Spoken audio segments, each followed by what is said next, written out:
प्यारे दोस्तों, आज हम बात करने वाले हैं रूस के इतिहास का, एक ऐसे दास्तान का जिसको सुनते ही इंसान की रूह कांप जाती है। ये रूस के इतिहास का वैसे शासक की कहानी है जिस शासक को क्रूर और निरंकुश शासक के रूप में जाना जाता है।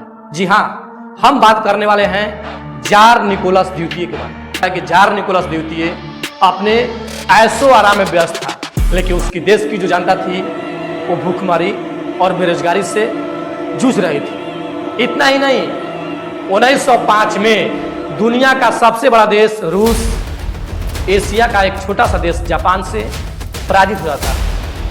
पराजित होने के बाद जितने भी रूस के सैनिक हैं वो जार निकोलस द्वितीय के खिलाफ आंदोलन करना शुरू कर देते हैं। उस आंदोलन में रूस के आम मजदूर लोग, आम लोग शामिल हो गए थे और ये आंदोलन की काफिला जो है वो सेंट पीटर्सबर्ग स्थित राजमहल की ओर बढ़ रहा था। और कहा जाता है कि जार निकोलस द्वितीय अपने राजमहल की ओर आते देख लोगों के भीड़ों पर अपने सैनिकों से गोलियां चलाने का आदेश दे दिया। और गोली चलाने के आदेश मात्र से ही जो राजा के सैनिक है वो इन सैकड़ों निहत्थे लोगों पर गोलियों का बौछार कर दिया। और कहा था कि गोलियों का बौछार करने के साथ ही उस पूरे रूस में सनसनी फैल गई, आंखें नम हो गई।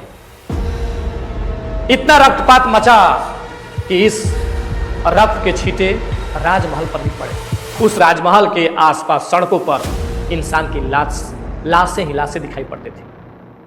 और एक घटना 9 जनवरी 1905 को नए कैलेंडर के अनुसार 22 जनवरी 1905 को घटी थी। इसी घटना को खूनी रविवार या लाल रविवार के नाम से जानते हैं। तो इस खूनी रविवार के लिए एक तो लाइक बनता है दोस्तों। जय हिंद, जय भारत।